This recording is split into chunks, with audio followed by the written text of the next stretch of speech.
Hi, everyone. Diana Rankin here.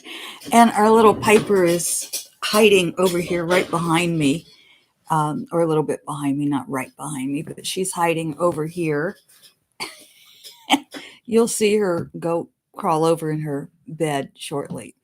Welcome, everyone. So glad to see you. It's Friday afternoon again, and we have an interesting topic today. Philip is going to answer two questions. How can we discover our soul's mission, and how do we know if we're fulfilling it? And we'll get to that shortly here. We will also get a message from one of my books. It's the Master's Book of Answers by Philip. And it's just an oracle book. So we will just open to any page and we'll get our answer for the week. Hello, Akila. She says, Happy Friday. And well, some of you may be able to join us live. I'm so grateful that you're there. You hold the energy for me, and that means a lot.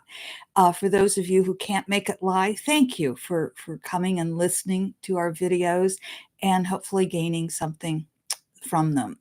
I do want to say we do hold Sacred Circle once a month, and this month is going to be, it's the last Friday of the month, and that's by Zoom. And you can just go to my website, which is below, and find out more about it. We charge a minimum fee. It's $20. That's it. But everyone's welcome, and we do have people from around the country and around the world who come and join us often on Friday evenings. And when people come join us, they do get a psychic message through my spirit guide, Phillip. We also, this particular month, we're going to look at your soul's mission.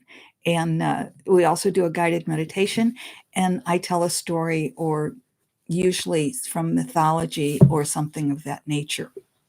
So here we go. Let's get going here. And thank you, by the way, for the thumbs up. I really appreciate it. Below us here, and I love your comments. And if you have a question of general interest, please put them in the comments below, and we'll pick them up and do our best to answer. If by chance you ask a question and it got lost in the paperwork on my desk, oh my, let me know if we have not answered your questions. We should be pretty much all caught up. So if we missed you, please let me know. It's just it got mislaid, and I apologize. So let's get going here, and then we will get our soul message from Philip. Again, the questions are, I'm sorry, if you have a private question about your life, just get a hold of me and we'll set up a session time for you. We like to keep the questions on our video general for the whole audience. All right, thank you. Hello, Juliet. She says, hello and happy Friday from us too. So yes, and I will tell you where I am, it's raining and we're under a wind advisory until I think it's Saturday night or Sunday night at 7. I don't know. A bunch of wind, rain, snow, sleet, who knows it. And the temperatures are going down. I think I saw something like 6 degrees or something. And I know where some of you are, that's not hardly cold, and where others are, that's freezing. Where I am, that's cold. So we're hopefully going to keep the electricity on and the furnace running. So we're very grateful for both. All right, here we go. 2 questions. How can we discover our soul's mission, and how do we know if we're fulfilling it? Interesting questions. Thank you. And I'll give you a little bit of my personal history, but let me read what Philip says first. You know when you know. Ha ha. And I said, that's Philip's attempt at humor. And Philip, he argues and says it's humorous, not an attempt. And I said, oh, Philip, whatever. Philip has a rather unique sense of humor, shall we say. And yes, I do argue with Philip. I've been known to do that. So here we go. Here's what then he gets into the seriousness. To address the question without humor, it is true that everyone has a soul mission. This is chosen by the individual before human birth. All beings have a team, shall we say, that they gather usually from their soul family. The exception to this are if, 1, a guide is needed for information specific to the journey and no guide is currently available within the soul family. When I wrote that with Philip, I had the feeling that it was it had more to do with like profession. Uh, I didn't come up with any specific professions, but it had to do like with professions. So that might be something to think about. So a guide is needed for information specific to the journey, and no guide is currently available within the soul family. That is when we go outside of the soul family to create our team. We create our team while we're still in soul mode. We're still in spirit world. Or the other reason is the person is ready to develop to a higher level, so will need help from a more advanced being than currently found in the particular soul family. Once gathered, the team will aid the human to discover and fulfill all that they chose to find and fulfill. Some members of the team will stay in spirit world. Some will already be in human life. Others come into human life. So that says that when we gather our team, we're working with spirits, we're working with souls, we're not necessarily working with the human. So some of those humans may be could be our parents, for example, part of our soul family, but they're already in life. Others may be our children that come in later. Others may be somebody who challenges us, but they could be, and others like Philip will stay in spirit form. So we have all kinds of helpers, don't we? Some, both those who stay in spirit world and those who are in human form, will be with the individual their entire life. Others will come and go as needed. We tell you this because we want you to know you're not alone. There are those who help you and hold you along the way. This is not to say courage will not be required by you, it will be. The first courage begins to look at oneself to discover your mission. The second courage is needed again and again to continue to live your mission. Oh, yes, I would fully agree with that. Philip goes on to say, to discover your mission, look at your life. What have you been drawn to? Look deeper. Look at the fears as well as that which rings in your ears and taps your heart. By simply asking the question, what is my soul's mission? You open the energy and clues are given. Once you become aware of the clues and begin to act on them, you then are better able to understand your soul's mission and even see how you have been fulfilling it. In this way, you gain confidence to continue with knowing. Look to your childhood. Many clues are there. Do not compare yourself to others. Everyone has a unique soul mission while all have the same. That sounds contradictory, but listen because there's more here. All have the mission to love self and love life, including all others. Everyone also has the mission to experience life. What is the purpose of life? All remaining missions are up to the individual soul. For some, it may be to play the advocate of all. For others, it may be to learn evil and rise from it. For others, it may be to replay another life experience differently. For others, it may be to be the teacher as well as the learner. For all, regardless of the development, the soul's mission is to have the human experience and to bring the love that all are into the third dimension. By this alone, the soul's mission is fulfilled.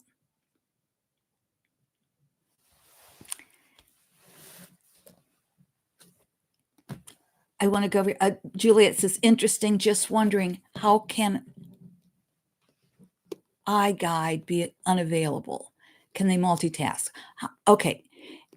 Yes, they multitask and they work in different dimensions. I mean, Juliet, I know you also work with Philip. as well as other guides. And we all have multiple guides, but we have one main guide who's with us our whole life. Mine is Phillip, and he's a great teacher. And so he does work with multiple beings. Our human mind is it's multidimensional, but it's actually very one-dimensional. And we can't take in everything that we can take in when we're in spirit form.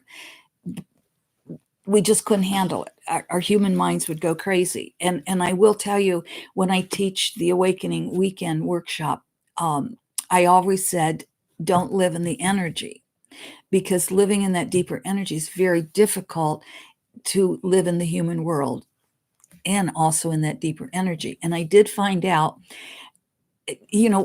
we just kind of shut it down. We just protect ourselves from all that energy coming at us. Those of us who are empathetic or empaths or psychics or deeply sensitive, going into a grocery store can be very, very challenging unless we learn to protect ourselves against all that energy coming at us, because we're feeling it. I have very sensitive hearing, for example, and I can be here and hear a conversation over there. And that can be very discerning. And it can also be a little painful when certain little doggies bark, because, again, the sensitivity. So I have to tame that down. So it's not easy. But yes, guides can be work with multiple beings because they are multiple dimensional, if that hopefully makes sense. And remember, we all have in common, everybody has a soul mission to learn to have human experiences and to bring the love that all are in the third dimension. By this alone, the soul's mission is fulfilled. It's just learning to love everyone, regardless of who they are. And I want to say sometimes that's difficult if we differ politically.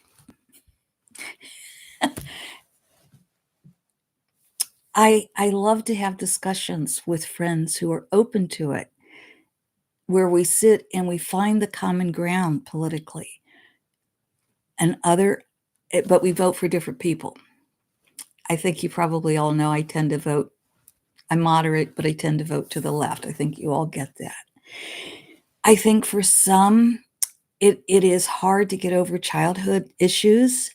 And that's what we're trying to do, is to heal those issues, because we brought those issues in for a reason. Got it? All right. Quickly, I want to tell you my story and how I discovered my soul's mission. This goes back, many, many years that I discovered it. And I've been trying to live it through forever, as you know. And many of you helped me live it through, to become more loving, to become more accepting of people I disagree with. But when I was very little, I was a writer, and that still is my biggest heart's desire. I still write daily. And so I was a storyteller. I would love to make up stories about animals or people and tell stories. I wrote my first book when I was 15 or around that age, and everything in that book started coming true. And some of the things in the book were unkind, and it scared the daylights out of me. So I stopped even pretending I knew what could happen in the world. I couldn't handle it. So I also, when I was young, I would pretend I was on stage, not as an actor, but as a speaker. And I still love to get on stage and speak. That actually is much easier than doing this. So if I look back at my childhood, I'm able to see what my soul's mission is right there. The three things: writer, psychic, speaker.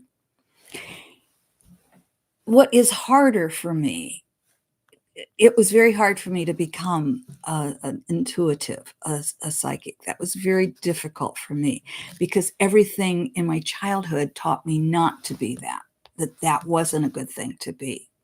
And I also, the criticism was very difficult for me to learn to accept and live with. So that what Phillip says is this isn't necessarily an easy path, but it is the path we all come in to take. I also look at my childhood and I recognize I have the abandonment script, uh, which I have talked about before, so I won't go into that, but I have the abandonment script. And so that helps me with many of my clients understand their wound. So look at your wound, look at your fears, as well as that which you love to do. And that's where the soul's mission is. Carrying it out is harder. Absolutely. So here we go. I'm hearing right. If you heard right, we're just in sync. If you heard left, then that's a message you need to listen to. And before I forget, I did mention that we have Sacred Circle. Thank you. I have a workshop that I used to do a year long called Sacred or Spiritual Path or Sacred Path. I have a newsletter, Spiritual Path. So sometimes my mind gets confused what's what. So, but this is our message for the week. If you heard right, growth requires stretching beyond that which you know. Growth requires stretching beyond that which you know. That's page 281. And I will tell you, yes, living your soul's mission is not easy. But you've also heard me say, your master's in training. And tell me a master who had an easy life. They don't exist. Easy? No. But there's a fulfillment, there's a joy, there's a deep satisfaction, there's a deep knowing you're doing what you came here to do. Nothing can replace that. If you heard left, that which you fear becomes yours. That's page 280. That which you fear becomes yours. So the message for all of us, growth requires stretching beyond that which you know. Stretch a little bit, my friends. You will learn the soul's mission. And for all of us, remember, we all have a different mission, but for all of us, the same mission is to love, to learn, not give up our boundaries, but to love, to learn people, to love people of all heritage backgrounds, to love animals because they deserve our love, as do all people. And my friends, the biggest one and probably the hardest is to love ourselves. I love you. Thank you for the love you send to us. And thank you for the love you receive from us, for receiving the love from us. I love you, my friends. Thank you, Akila. Thank you, Juliet.